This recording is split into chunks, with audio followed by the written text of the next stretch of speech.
You follow the attendant through the side passage as the echoes of the Hall of First Oaths fade behind you. The room is smaller than the Grand Hall, but no less impressive in its own way. Hanging lanterns cast warm light across pale stone walls lined with carved shelves.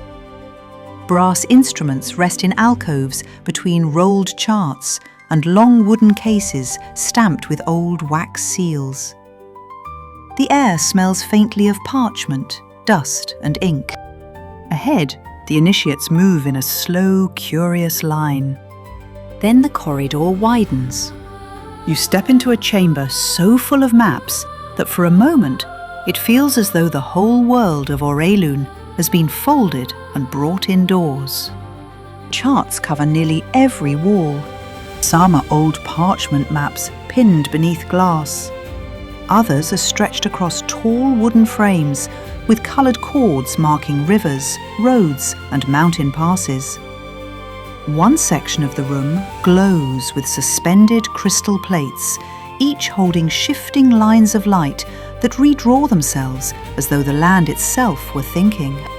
Long tables crowd the centre of the chamber beneath heaps of scrolls, inkpots, measuring cords, chalk sticks and wax seals. Half-finished notes spill off one desk and onto the floor. A cluster of rolled maps leans dangerously against a ladder. Another tower of books looks as though it has survived several near collapses already and intends to survive several more. A voice rises from somewhere behind the nearest stack, speaking to a group of scribes hunched over a half-finished map. No, that route can't be right unless the river changed course. And if the river changed course, then the bridge record is wrong. And if the bridge record is wrong, then 3 centuries of surveyors were either blind or lying. Neither of which would surprise me at this point. A thin woman straightens so suddenly from behind the table that 2 loose parchment sheets flutter to the floor. She is in her late 30s, with messy dark brown hair falling to her shoulders in uneven waves, half pinned back with what appears to be a quill. Round spectacles sit slightly crooked on her nose, smudged with ink along one lens. Her layered robes are parchment beige, faded teal, and dark brown, all of them marked with old wax strips, charcoal smears, and enough ink stains to suggest she has long since given up trying to keep them clean. Scrolls jut from nearly every pocket. Measuring cords hang from her belt beside magnifying lenses and bits of chalk. Her sharp hazel eyes dart over the gathered initiates, then past you, then back to the maps, as though she is trying to keep track of 3 different thoughts at once, and none of them are waiting politely. Oh, you're here already. Welcome. She blinks once, then seems to remember where she is, and that an introduction is expected. Yes, good, of course. The initiates. That would explain why the hall is suddenly full of the sounds of fresh boots. She sets down the scroll in her hands, immediately picks up another by mistake, notices, swaps them, and finally gives a quick bow that is more distracted than graceful. I am Scholar Elowen Thrice, Senior Scholar of Cartography, Keeper of Route Records, Quest Embarkations, and other things people insist on misfiling. A few initiates exchange uncertain glances. Elowen notices none of them. She is already moving again, sweeping past one wall map and stopping before a great table at the centre of the room. Come, if you are to survive this academy, you must first understand that no hero walks blindly into the world unless they wish to become a cautionary statistic. That gets your attention. The initiates gather around the table.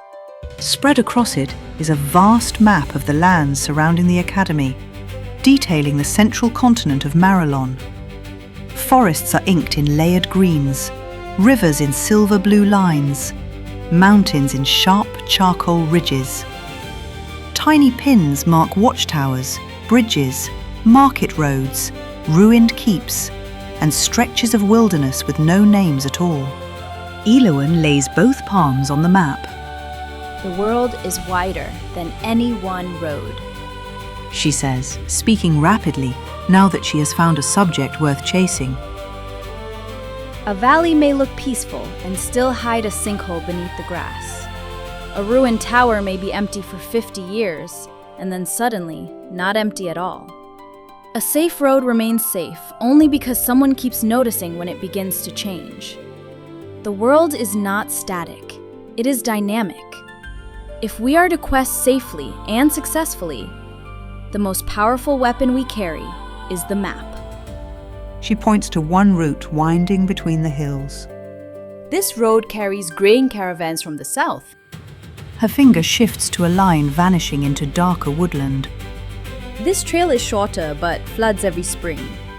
Then to a pass drawn high through the mountains. And this one is only useful if you enjoy freezing, falling, or being shot at by things living in the cliffs. A nervous laugh runs through the initiates. Elowen does not smile. It takes you a moment to realize she was not joking. She reaches for a small tube, unseals it, and tips several narrow parchment strips onto the table. These are survey notes from heroes who traveled beyond the academy before you. Some record roads, some record dangers, some record things that make no sense at all until you compare them to 3 older accounts, 2 weather ledgers, and a monastery tax archive from a kingdom that no longer exists. Her hazel eyes flash with excitement behind her crooked spectacles. That is when the interesting part begins. We are the recorders of the dynamic changes of Aurelune. We are the light that keeps all roads bright.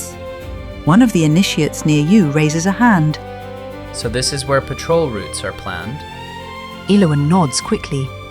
Among other things, roads, searches, old boundaries, lost waystones, altered riverbeds, sites of ruins, old monster dens, broken passes, forgotten shrines, vanished estates, and places where maps disagree with one another, which is usually a sign that someone is wrong, something is hidden, or both. She says all of this in one breath. Then, seeming to remember whom she is speaking to, she taps the great table map more gently. The point is that quests without direction fail. Missions with no destination falter. The road must be planned before it can lead to victory. Around you, the initiates lean closer. Some study the map's painted rivers. Others follow the marked roads leading away from the academy and into distant forests and valleys. For the first time, the lands beyond the walls begin to feel real. Not just distant, not just waiting. Knowable, if only in pieces. Elowen reaches beneath the table and draws out a narrow stack of folded field charts. These are for your first lessons. Basic routes, academy grounds, outer roads, a few nearby landmarks. Commit them to memory and try not to smudge them into complete ruin before midday, please. She begins placing them into waiting hands one by one. When your turn comes, the chart feels ordinary at first glance. Good parchment, careful ink, precise symbols marked in tidy hands, unlike the chaos of the room around you. But as your fingers settle on the page, faint lines of teal light stir across its surface, tracing the nearest roads before fading again. You are not the only one who notices. A quiet murmur passes through the group. Elowen waves one hand dismissively. Map wording. Nothing dramatic. It simply encourages the map to mark your paths. Golden circles that show upcoming destinations, and green to mark roads already trod. Nothing dramatic, you think, while holding a glowing map. Then something catches your eye beyond her shoulder. At the far end of the chamber, partly hidden behind a hanging survey cloth, an older map has been pinned slightly apart from the rest. Its parchment is darker with age. Its edges are cracked. And in the lower corner, pressed into a faded wax seal, is a pointed star, not unlike the academy crest hanging in the halls above. This one is older, somehow darker. Its points are longer and sharper, but there are no crossed blades around it. For just a moment, you stare. Before you can step closer, Aurelune turns abruptly, following your line of sight. For the first time since you entered the chamber, she hesitates. Only slightly. Then she moves between you and the old map, scooping up a bundle of rolled charts from the table beside it, as though that had been her destination all along. She quickly closes a hemp curtain, obscuring the strange star sigil on the ancient map. Yes. She says too quickly, returning to the center of the room. History is full of obsolete seals, disputed marks, territorial revisions, and very dull arguments between dead people. Fascinating in the proper context, but not today's lesson. Several initiates glance toward the now hidden map. Elowen clears her throat. Today's lesson, She says, tapping the field charts still being distributed. is that heroes who do not know the ground beneath their feet tend to discover it face first. So, study your maps. There will be a quiz on the second morrow. That earns a few uneasy smiles. She points toward a wide archway at the far side of the chamber. Beyond it, sunlight pours across a descending path, and from somewhere outside comes the unmistakable ring of wood striking wood, followed by the barked correction of an instructor who clearly expects to be obeyed. Aurelune adjusts her crooked spectacles. Your next lesson lies beyond that arch. Maps teach where a road goes. Training ensures you're fit to walk it. She gestures toward the bright opening. Master Orin is waiting. The initiates begin to move again, homework maps in hand. As you fall into step with the others, you glance once more toward the far wall. The old map is still hidden behind hanging cloth and clustered scrolls, but the pointed star on its seal lingers in your thoughts.